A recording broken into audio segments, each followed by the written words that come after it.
하나님 말씀 구약성경 사무엘상 12장 6절에서 25절까지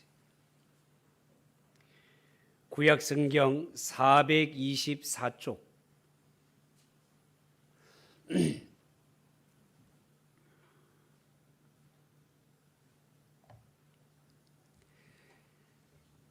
찾으셨으면 제가 한 절 여러분들이 한 절 교독하겠습니다. 6절입니다. 사무엘이 백성에게 이르되 모세와 아론을 세우시며 너희 조상들을 애굽 땅에서 인도하여 내신 이는 여호와이시니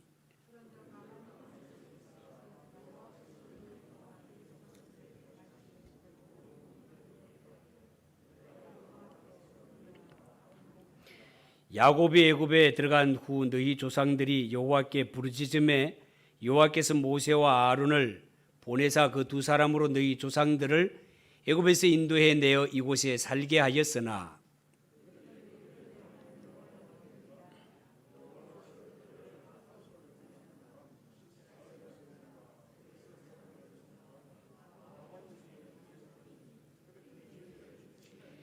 백성이 여호와께 부르짖어 이르되 우리가 여호와를 버리고 바알과 아스타롯을 섬김으로 범죄하였나이다. 그러하오나 이제 우리를 원수들의 손에서 건져내소서. 그리하시면 우리가 주를 섬기겠나이다 하매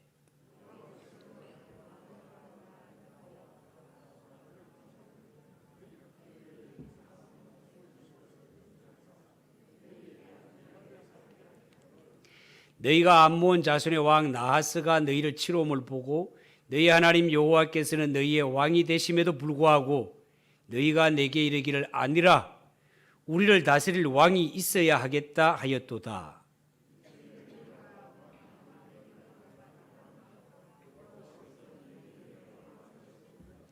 너희가 만일 여호와를 경외하여 그를 섬기며 그의 목소리를 듣고 여호와의 명령을 거역하지 아니하며 또 너희와 너희를 다스리는 왕이 너희의 하나님 여호와를 따르면 좋겠지만은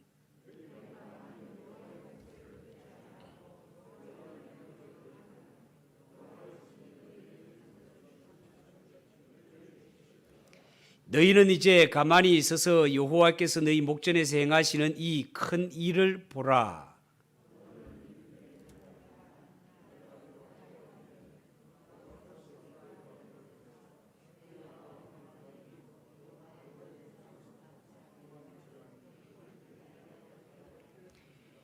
이에 사무엘이 여호와께 아뢰매 여호와께서 그날에 우레와 비를 보내시니 모든 백성이 여호와와 사무엘을 크게 두려워하니라.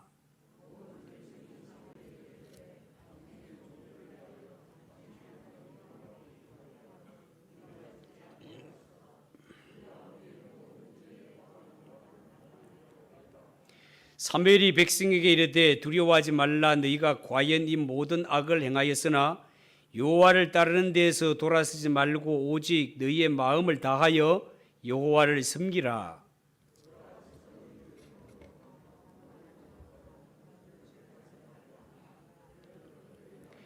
여호와께서는 너희를 자기 백성으로 삼으신 것을 기뻐하셨으므로 여호와께서는 그의 크신 이름을 위해서라도 자기 백성을 버리지 아니하실 것이요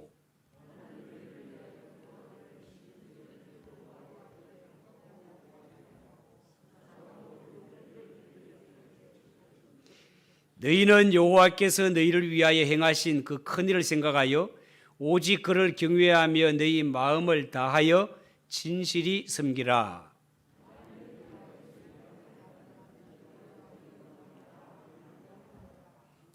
아멘. 이 시간 하나님 앞에 봉헌하겠습니다.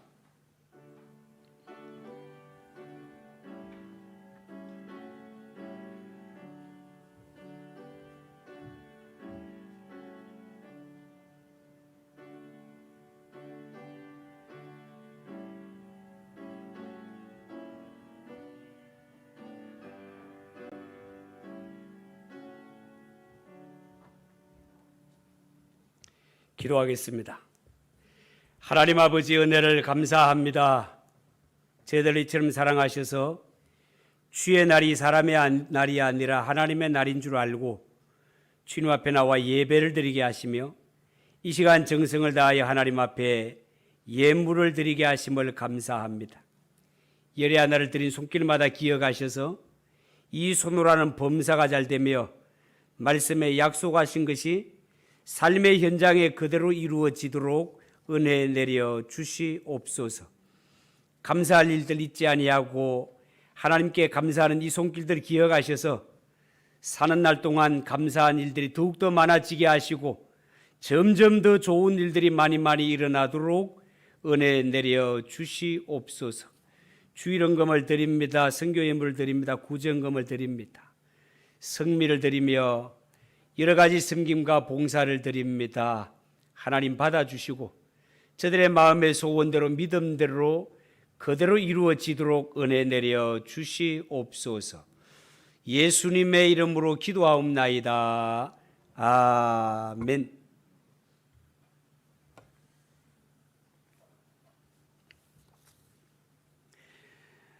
자, 오늘 읽은 이 말씀을 가지고 하나님은 우리의 왕이십니다. 하나님은 우리의 왕이십니다. 그런 제목으로 말씀을 전하겠습니다. 여러분, 오늘 이 성경 말씀에 보면 사무엘 선지자가 사역 기간 동안에 이스라엘 나라를 크게 두 번씩이나 개혁을 단행하는데요.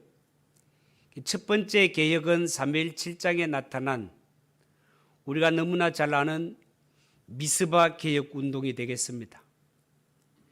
사무엘 선지자는 이스라엘 백성들을 미스바에 모으고 바알과 아스다로 우상을 다 던져버리고 금식하고 회개하며 번제를 드려 헌신하며 예배할 때 블레셋과의 전투에서 크게 승리를 거두게 되고 이 일을 기념하여 에벤 에셀 하나님을 기념하게 됩니다.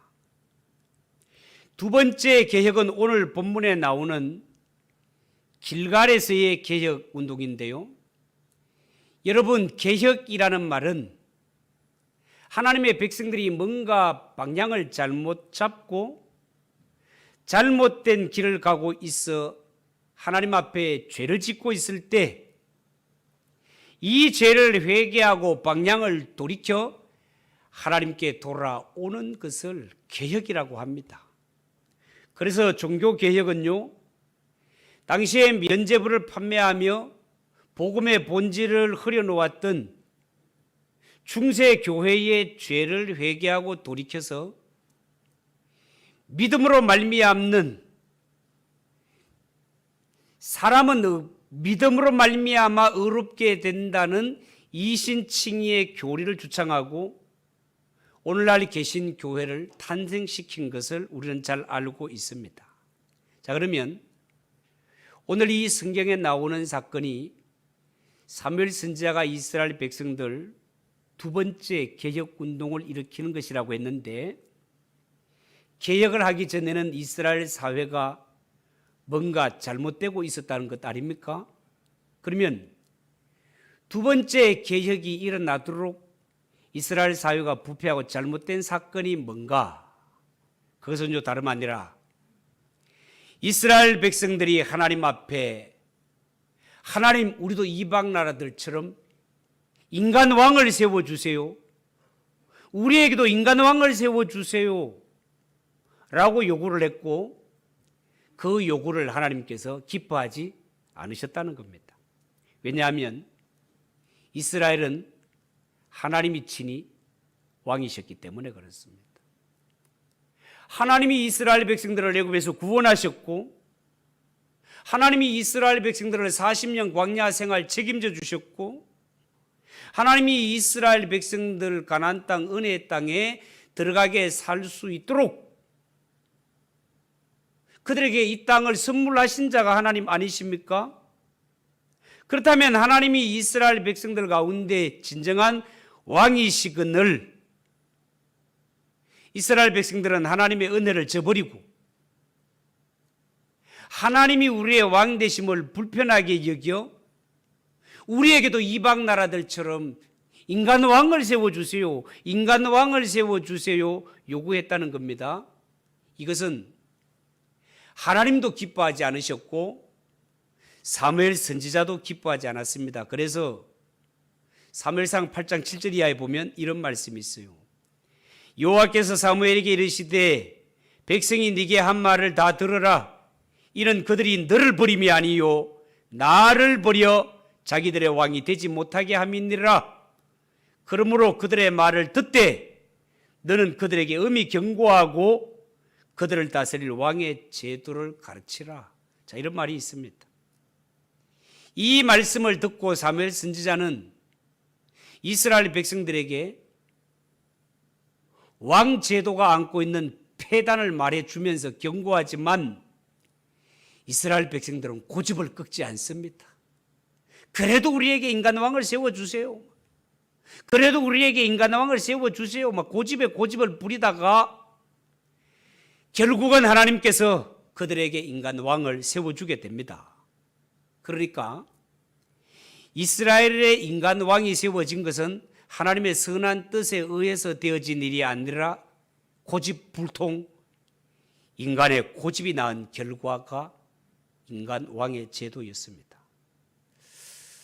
그런 점에서 어쩌면 우리가 하나님 앞에 기도할 때 우리의 기도가 하나님이 기뻐하시는 뜻이라면 정말 좋겠는데 때로는 우리의 기도하는 것조차도 하나님이 기뻐하신 뜻이 아니라 내 고집, 내 욕심에 사로잡혀서 하나님 앞에 그저 고집 부리고 안 들어주면 죽을래요 막 이러면서까지 고집을 부릴 때가 없잖아 있단 말이에요. 그래서 하나님께서 어쩌면 그런 상황에서도 들어주실 때가 있습니다. 인간왕을 원하는 것은 하나님이 기뻐하신 뜻이 아닌데도 고집을 꺾지 않고 계속 세워주세요 고집을 부리니까 그들의 고집대로 들어준 것처럼, 그러나 이것은 하나님이 기뻐하신 뜻이 아닌 것처럼 어쩌면 우리가 하나님 앞에 기도할 때도 내 고집 억지를 써서 받는 것도 없잖아 있지는 않는지. 그러나 진짜 하나님께 영광이 되고 바람직한 기도는 사람의 뜻을 관철시키고 인간의 고집을 관철시키는 것이 아니라 하나님이 기뻐하시는 뜻이 무엇인지 분별하여 하나님의 뜻이 이루어지게 하는 것이 성도의 바람직한 기도라는 사실을 알았으면 좋겠습니다. 어쨌든 이렇게 고집 부려서 이스라엘의 초대 왕으로 뽑힌 자가 누구였습니까? 베냐민 지파의 사울이었습니다. 그리고 사울이 왕이 되어 암몬과의 전쟁에서 크게 승리한 후에 사무엘은 길갈에서 개혁을 단행합니다. 요구합니다. 사무엘상 11장 14절에 보면 사무엘이 백성들에게 오라 우리가 길갈로 가서 나라를 새롭게 하자, 길갈로 가서 나라를 새롭게 하자 합니다. 이제 사사 시대는 종식되고 왕정 시대가 시작된다는 말이에요. 인간들이 꺾지 않는 고집, 이 고집 때문에 하나님이 인간왕을 뽑도록 허락하긴 했지만 인간들은 하나님이 우리의 왕이 되심을 거부하고 하나님 앞에 인간왕을 세워주세요라고 요구한 자체가 하나님 앞에 죄라는 사실은 어김없는 사실입니다. 그래서 사무엘은 이스라엘 백성들의 죄를 지적하며 길갈에서 개혁을 요구하고 있는 것입니다. 11절 이하의 말씀을 보면 여러분 찬찬히 보십시오. 여호와께서 여룹바알과 베단과 입다와 나 사무엘을 보내사 너희를 너희 사방 원수의 손에서 건져내사 너희에게 안전하게 살게 하셨거늘 너희가 암몬 자손의 왕 나하스가 너희를 치러옴을 보고 너희 하나님 여호와께서는 너희의 왕이 되심에도 불구하고 너희가 내게 이르기를 아니라 우리를 다스릴 왕이 있어야 하겠다 하였도다. 이제 너희가 구한 왕, 너희가 택한 왕을 보라. 여호와께서 너희 위에 왕을 세우셨느니라. 너희가 만일 여호와를 경외하며 그를 섬기며 그의 목소리를 듣고 여호와의 명령을 거역하지 아니하며 또 너희를 다스리는 왕이 너희 하나님 여호와를 따르면 좋겠지만은 너희가 만일 여호와의 목소리를 듣지 아니하고 여호와의 명령을 거역하면 여호와의 손이 너희 조상들을 치신 것 같이 너희를 치실 것이라 그렇게 말했습니다. 왕으로 요구한 것에 대해서 분명히 하나님께서 그래도 긍휼을 베푸시긴 하지만 하나님의 뜻을 드러내지 못할 때 너희가 내 백성이라 하더라도 하나님의 채찍을 드신다라고 그렇게 말씀하고 있습니다. 16절에 사무엘 선지자는 백성들에게 요청하기를 너희는 이제 가만히 있어서 여호와께서 너희 목전에서 행하시는 이 큰 일을 보라 그렇게 말했습니다. 여러분, 하나님께서는 이미 이스라엘 백성들이 여기까지 오기까지 얼마나 많은 일들을 행하셨습니까? 그 큰 일을 행하신 결과 이스라엘 백성들이 애굽에서 놓여 광야를 통과하고 저희 힘으로는 도저히 정복하지 못할 가나안 땅을 정복해서 이 땅에 살고 있는 것 아니겠습니까? 너희는 이제 가만히 있어서 여호와께서 너희 목전에서 행하시는 이 큰 일을 보라. 여러분, 우리가 때로는 정말 하나님이 우리를 위하여 행하시는 기이한 일들, 이 큰 일들을 우리가 경험하기 위해서는 좀 인간인 내가 너무 앞서 설치지 말고 때로는 좀 가만히 있어서 기다리고 하나님을 사모하며 기다림이 필요합니다. 우리는 때로 내가 너무 분주하게 내가 너무 앞장서서 설치느라고 하나님의 말씀도 놓쳐버리고 하나님이 행하시는 큰 일조차도 놓쳐버릴 때가 얼마나 많은지 모릅니다.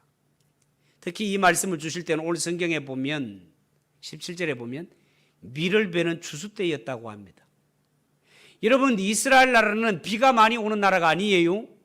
천둥과 벼락이 많이 치는 나라가 아니에요. 그리고 본래 추수는 언제 합니까? 구주날 나는 것이 아니고 햇볕은 쨍쨍 모래알은 반짝할 때 하는 것이 추수입니다.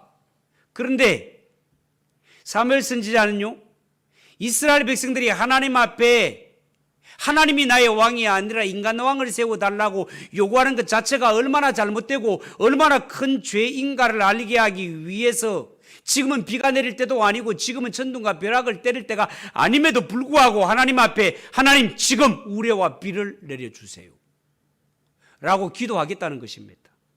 17절 오늘은 밀베는 때가 아니냐 내가 여호와께 아뢰리니 여호와께서 우레와 비를 보내사 너희가 왕을 구한 일 곧 여호와의 목전에서 범한 죄악이 큼을 너에게 밝히 알게 하시리라. 지금은 추수 때입니다. 비가 오는 계절이 아니에요. 천둥과 벼락이 있을 때가 아니라 말이에요. 그런데 선지자가 이스라엘의 행동이 얼마나 하나님 앞에 잘못되었는가 큰 죄인가를 알게 하기 위해서 하나님께 기도하는데 지금은 때가 아닌 하늘의 큰 비와 우리와 번개를 내려달라고 했을 때 진짜로 기도가 마치자마자 비가 내리고 천둥과 벼락이 친단 말이에요. 백성들이 깜짝 놀라 두려워하며 회개하는 것을 볼 수 있습니다. 19절 모든 백성이 사무엘에게 이르되 당신의 종들을 위하여 당신의 하나님 여호와께 기도하여 우리가 죽지 않게 하소서. 우리가 우리의 모든 죄에 왕을 구하는 악을 더하였나이다. 이스라엘 백성들이 이미 가나안 땅에 들어가 살게 될 때 너희들은 이 말씀을 꼭 지켜야 된다라고 가나안 땅 들어가기 전 신명기 성경을 통해서 그들이 은혜 땅에 들어가서 지켜야 할 하나님의 말씀 수칙들을 다 알려줬지만 이스라엘 백성들이 지킵니까? 안 지킵니까? 안 지켜요. 너희가 등 따시고 배부르게 되면 너희의 은근 폐물이 정식되고 너희 우양이 가득하게 되면 하나님의 은혜를 잊어버리지 않도록 조심해라 라고 그렇게 경고했지만 이스라엘 백성들은 가나안 땅에 들어가서 편하게 잘 사는 것 때문에 하나님의 은혜를 다 잊어버리고 그러다가 지금에 와서는 어떻게 했다? 우리에게도 인간왕을 세워주세요. 하나님 말고 인간왕. 지금까지 지어왔던 것도 죄가 큰데 그 위에 플러스 인간왕을 세워달라는 이러한 죄악을 가미한 이스라엘 백성들 하나님 앞에 정말 벌받아 마땅한 그러한 자였다 그 말이에요. 그렇지만 하나님은 그럼에도 불구하고 이렇게 회개하고 이렇게 부르짖는 이스라엘 백성들을 위해 사무엘 선지자를 통해서 안심을 시킵니다. 20절 이하가 그 말씀이에요. 20절 이하 한번 보세요. 사무엘이 백성에게 이르되 두려워하지 말라. 너희가 과연 이 모든 악을 행하였으나 여호와를 따르는 데서 돌아서지 말고 오직 너희의 마음을 다하여 여호와를 섬겨라. 돌아서서 유익하게도 못하며 구원하지도 못하는 헛된 것 우상이죠. 헛된 것을 따르지 말라. 그들은 헛된 일이라. 여호와께서는 너희를 자기 백성으로 삼으신 것을 기뻐하셨으므로 여호와께서는 그의 크신 이름을 위해서라도 자기 백성을 버리지 아니하실 것이요. 나는 너희를 위하여 기도하기를 쉬는 죄를 여호와 앞에 결단코 범하지 아니하고 선하고 의로운 길을 너희에게 가르칠 것인즉 내일은 여호와께서 너희를 위하여 행하신 그 큰 일을 생각하여 오직 그를 경외하며 너희의 마음을 다하여 진실이 섬겨라. 그렇게 말씀합니다. 여러분, 이 말씀을 짧게 요약하면 뭡니까? 이스라엘은 분명히 하나님 앞에 큰 죄악을 범했음에도 불구하고 하나님은 그들을 여전히 버리지 않겠다는 것입니다. 이런 가운데서도 너희가 마음을 돌이켜 여호와께 돌아와 하나님을 진실되게 섬기면 여전히 너를 사랑하시고 너희에게 은혜를 베푸실 것이라고 그렇게 말씀하셨습니다. 그렇지만 25절, 만일 너희가 여전히 악을 행하면 너희와 너희 왕이 다 멸망하리라. 너희가 마음을 돌이키지 아니하고 여전히 고집을 쫓아가고 죄악을 쫓아가면 너희와 너희 왕, 너희 나라 자체가 망하게 될 것이라고 경고하셨습니다. 여러분, 이스라엘의 진정한 왕은 하나님이신 것처럼 우리의 진정한 왕은 하나님이신 줄 믿으시기 바랍니다. 이스라엘 백성들을 구원하시니까 하나님, 인도하시니까 하나님, 약속의 땅을 주시니까 하나님이시라면 그들이 평생을 다하여 섬길 왕은 오직 한 분 하나님이신 것처럼 우리를 억만 죄악 가운데서 구원하시니까 하나님, 이 광야와 같은 세상에 살아갈 수 인도하시니까 하나님, 저 천국에 들어가 살게 하시니까 하나님이시라면 우리의 온전한 왕은 오직 한 분, 하나님 한 분밖에 없음을 믿으시기 바랍니다. 그러면 이 사실을 인정하고 하나님을 나의 왕으로, 예수님을 나의 왕 주인으로 모시고 살아가는 성도에게 하나님은 어떻게 하실까요? 첫 번째, 하나님은 그에게 구원의 은혜를 베풀어 주십니다. 여러분, 우리가 예수님을 믿는다고 할 때 그 뜻은 예수님을 나의 구주, 나의 주인으로 믿는다는 뜻입니다. 예수님이 나의 구주라는 말은 구원자라는 뜻이에요. 그 구원자 속에는 그분께서 나의 과거, 현재, 미래의 모든 죄까지도 완전히 해결하시고 나의 모든 생명을 책임져 주신다라는 말이 구원자라는 말의 뜻이 되겠습니다. 여러분, 우리가 예수님을 구주로 믿고 나에게 내 마음속에 온전한 주인으로 모셔드릴 때 나의 주인이신 예수님은 내 죄 문제도 해결해 주시고 내가 천국 백성이 되는 문제도 해결해 주시고 죄인에게 임할 하나님의 모든 저주와 형벌도 해결하실 뿐만 아니라 우리를 저 천국에 들어가 영원히 살 수 있는 영생도 책임져 주시는 주님이라는 사실을 믿으시기 바랍니다. 로마서 10장 9절 이하 이런 말이 있어요. 네가 만일 네 입으로 예수를 주로 시인하며 하나님께서 그를 죽은 자 가운데서 살리신 것을 네 마음에 믿으면 구원을 받으리라. 사람이 마음으로 믿어 의에 이르고 입으로 시인하여 구원에 이르느니라. 그렇게 말했습니다. 여기 보면 분명히 사람이 마음으로 믿고 입으로 시인하여 구원에 이른다라고 그렇게 말했는데요, 입으로 시인할 때는 뭐로 시인합니까? 입으로 시인하는 것은 예수님이 나의 주님이라고 시인하는 것입니다.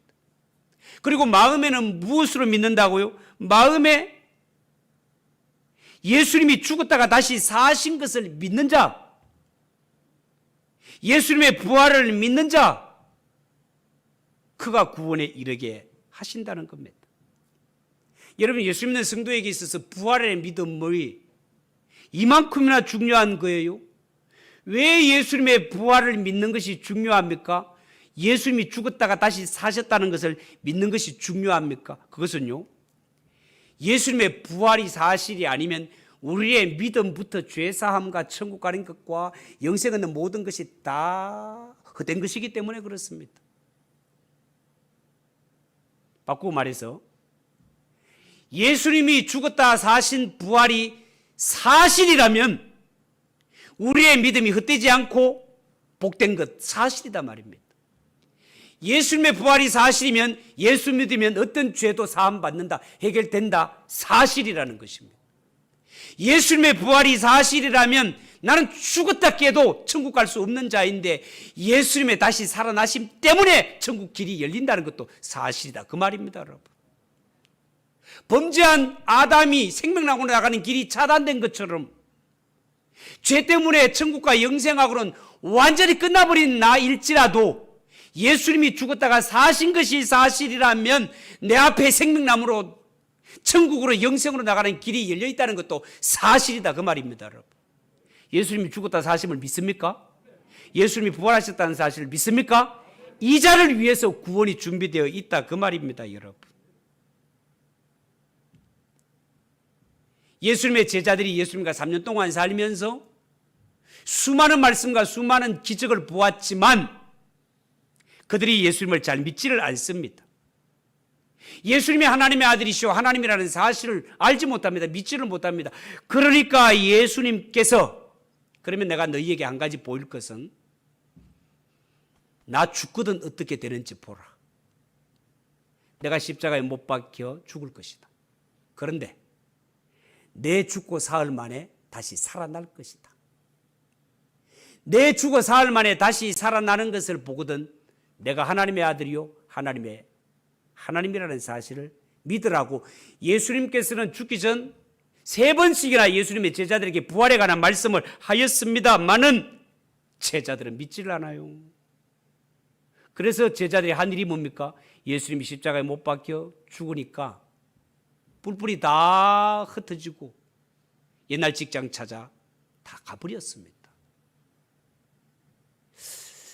예수님의 부활, 죽었다가 다시 살았다는 이야기는 특히 예수님의 부활 사건은 그때 당시나 지금이나 사람들에게 잘 믿어지지 않는 것이 똑같은 것 같습니다. 그러나 이 도망쳤던 제자들, 부활하신 예수님이 찾아가지 않습니까? 부활하신 예수님을 체험하고 난 후에 제자들의 삶은 완전히 달라지는 것을 볼 수 있습니다. 지금까지는 죽는 것이 두려워가지고 문을 꼭꼭 닫아 걸고 그 속에 지냈던 제자들, 누가 예수를 믿는다고 할 때 예수 믿으면 잡혀가고 죽으니까 여종이 저 사람도 예수님 제자인데요라고 했을 때 모른다라고 부인했던 그 예수님의 제자들, 부활하신 예수님을 만나고 난 후에는 예수 때문에 복음 때문에 죽는 것이 두렵지 않습니다. 오히려 담대하게 예수님의 십자가와 부활을 담대하게 전파하는 것을 볼 수 있습니다. 부활의 신앙을 가지는 것과 가지 않는 것이 이렇게 하늘과 땅 차이가 난다 그 말이에요. 부활을 믿지 않는 자에게는 성경에 기록된 모든 기독교의 진리가 한낱 이론에 지나지 않지만 부활의 확신을 가지고 죽어도 다시 사는 이 생명, 예수 생명이 내 생명이 된다는 사실을 믿는 자는 오늘 죽어도 괜찮다는 사실을 확신하고 살아간다 그 말입니다, 여러분. 그러니까 예수 믿는 나 여기 있으니까 잡아가세요 하고 아예 선포하고 나가는 것이 부활의 주님을 체험한 제자들의 모습임을 말씀대로 깨닫게 된다 그 말입니다.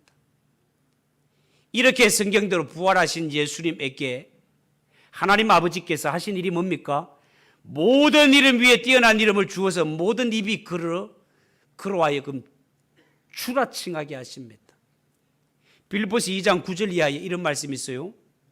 이름으로 하나님이 그를 지극히 높여 모든 이름 위에 뛰어난 이름을 주사 하늘에 있는 자들과 땅에 있는 자들과 땅 아래에 있는 자들로 모든 무릎을 예수의 이름에 꿇게 하시고 모든 이름으로 예수 그리스도를 주라 시인하여 아버지 하나님께 영광을 돌리게 하셨느니라.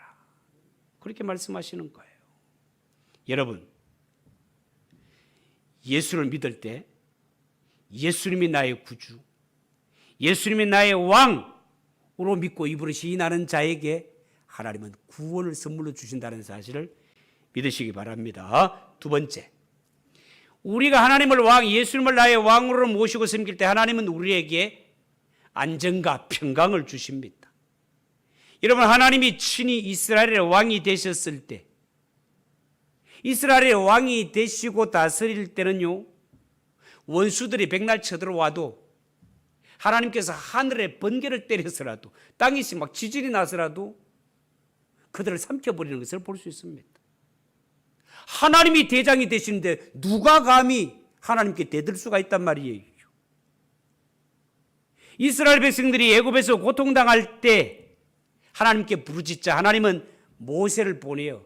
그 무시무시했던 애굽과 바로의 손에서 구원해내는 것을 볼 수 있습니다. 이 새벽기도에 통해서 지금 출애굽기를 강의하고 있습니다마는 이스라엘에 내려진 10가지 재앙은 이스라엘이 섬기는 신들을 향한 전쟁이었고 하나님의 승리였다라고 그렇게 말씀을 드렸습니다. 여러분, 사사시대는 정말로 이 악한 사이클이 반복되는 이 이스라엘 백성들이 범죄하고 또 범죄하는 가운데서도 회개하고 하나님께 부르짖을 때는 하나님이 사사를 보내어서 전쟁에서 이기게 하시고 해방을 주시고 기쁨을 주시는 것을 보지 않습니까? 뿐만 아니라 이스라엘의 다윗이 왕으로 등극했을 때 이스라엘은 역사상 다윗 왕 때가 최고의 번영을 누리고 강대국으로 이웃나라의 조공을 받아 먹을 만큼 강대한 나라가 됩니다. 지금도 이스라엘 백성들의 소원이 뭔가 하면 그때 다윗의 왕국을 재현하자가 그들의 꿈이에요. 그들의 국기 자체가 다윗의 별 아닙니까? 그렇죠? 그런데 어찌하여 다윗이 왕으로 있을 때 이스라엘이 이렇게 강대했을까? 그 원인 딱 한 가지입니다. 다윗은 왕이 되었을 때 제일 먼저 한 일이 뭔가 하면 저 변두리에 방치되어 있는 하나님의 법궤를 이스라엘 중심의 예루살렘에 와서 모시게 됩니다. 법궤 자체가 하나님의 임재, 하나님의 영광을 나타내는 것 아닙니까? 사울이 왕으로 있을 때는 하나님을 완전히 변두리 취급했다 그 말이에요. 안중이 없었다 그 말이에요. 그런데 다윗이 왕이 되자 변두리에 있던 그 취급당하던 하나님을 이스라엘 중심에 모시고 하나님, 이 나라의 진정한 왕은 바로 하나님이십니다. 내가 인간의 왕이라는 허울은 갖고 있지만 나는 그냥 명칭만 하나님일 뿐 하나님 앞에서 나는 한 사람의 어린 백성, 어리석은 백성에 불과합니다. 하나님이 이 땅의 왕이 되셔서 우리를 다스려 주시고 우리를 인도해 주시고 우리를 앞서 싸워 주십시오.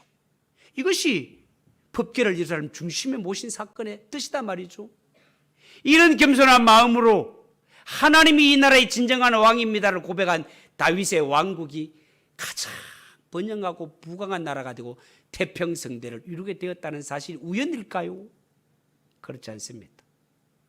예나 지금이나 우리의 신앙이 인간이 어떤 존재인가를 알고 하나님이 어떤 존재인가를 알아 그 앞에 겸손하고 하나님이 나의 진정한 왕이시고 이 나라의 진정한 왕이십니다를 고백하게 되면 하나님은 그 개인과 그 국가도 지켜주시지만 인간 왕이 까불고 인간 왕이 뭐 하는 것처럼 하면 하나님께서 채찍을 딱 드신다 그 말입니다. 여러분, 우리의 진정한 왕 하나님 한 분이라는 사실을 믿으시기 바랍니다.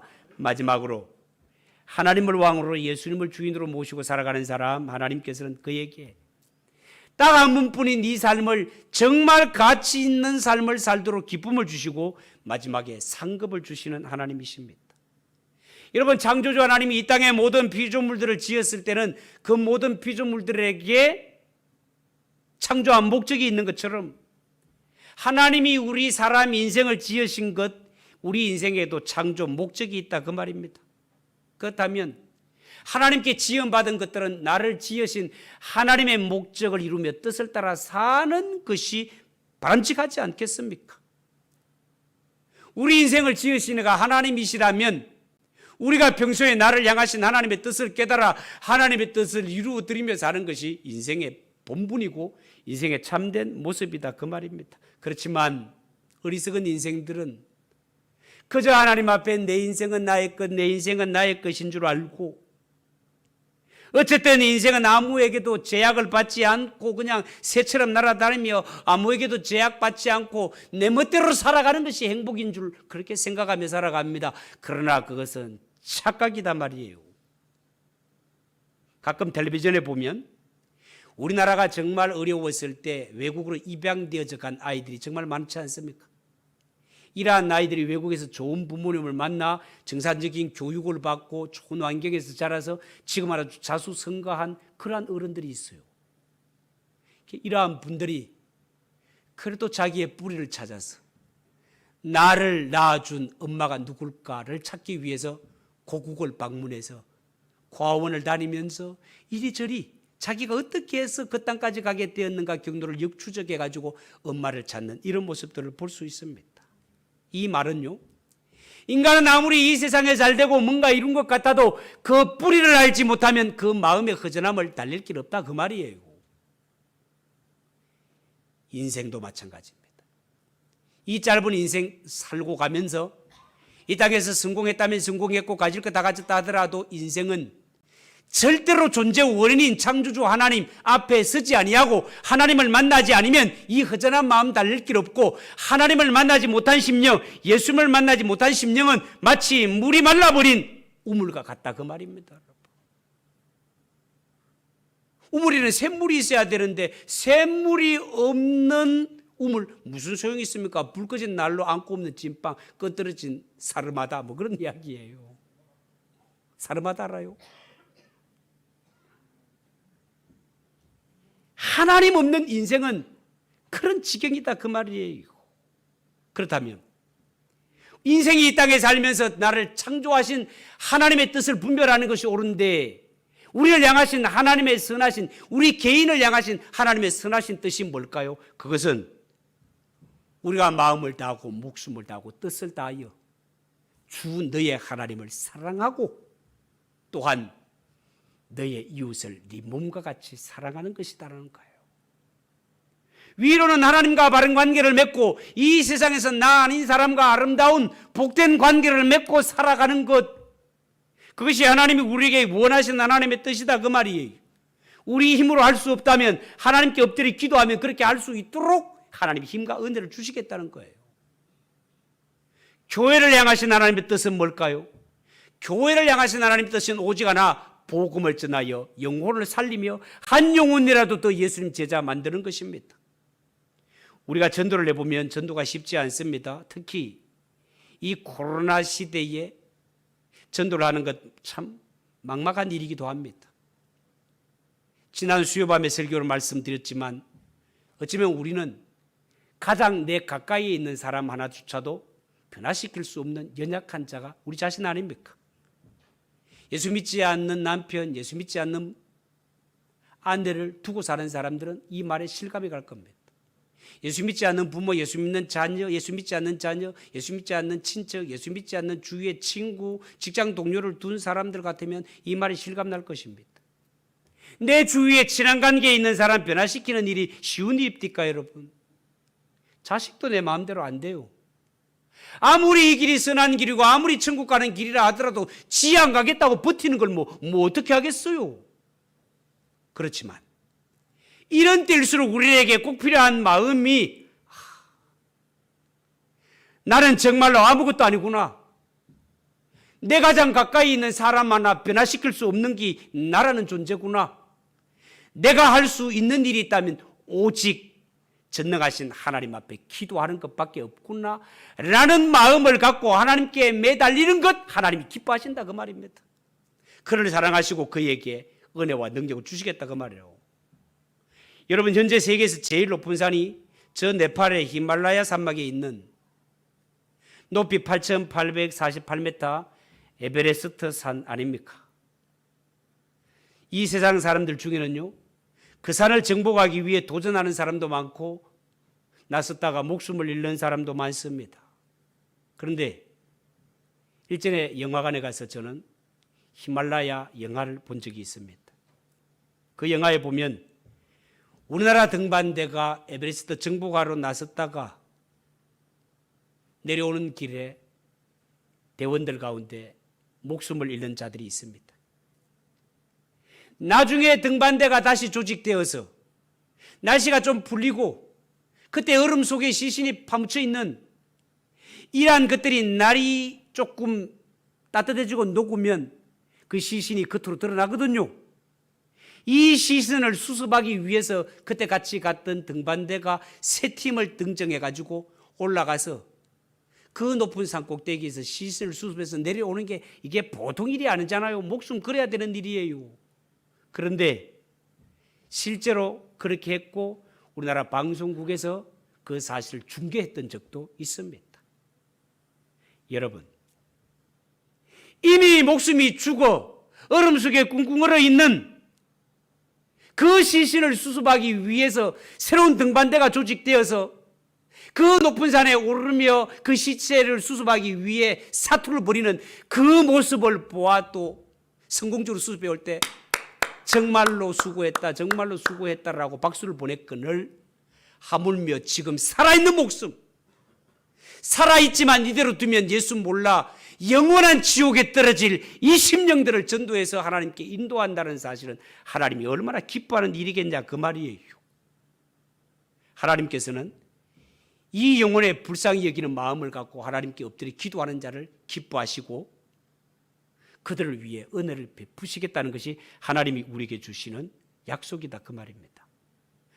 여러분, 딱 한 번밖에 없는 인생, 우리가 이 땅에서 인정받고 살고 상 받는 것도 중요하지만 진짜 잘 사는 것은 마지막 날에 하나님 앞에 섰을 때 네 잘했다 칭찬받는 것이 진짜 잘 사는 인생길이라는 것을 여러분 꼭 기억하시고, 부디 이 땅에 살아갈 때 우리의 진정한 왕은 하나님, 예수님 한 분밖에 없다는 사실을 꼭 기억하시고 하나님을 나의 왕으로 나의 주인으로 모시고 살아가는 그런 성도들이 꼭 되시기를 예수님의 이름으로 축복합니다.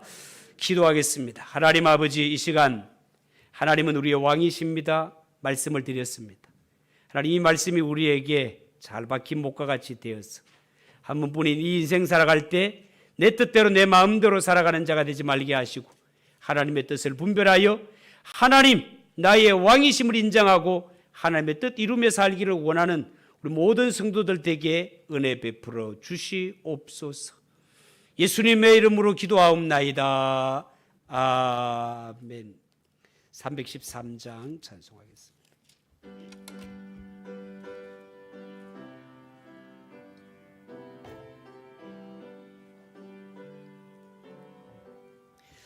내 임금 예수 내 주여, 이 죄인이 주님 앞에 한없는 은혜 받고서 내 생명 보드리오니 그 품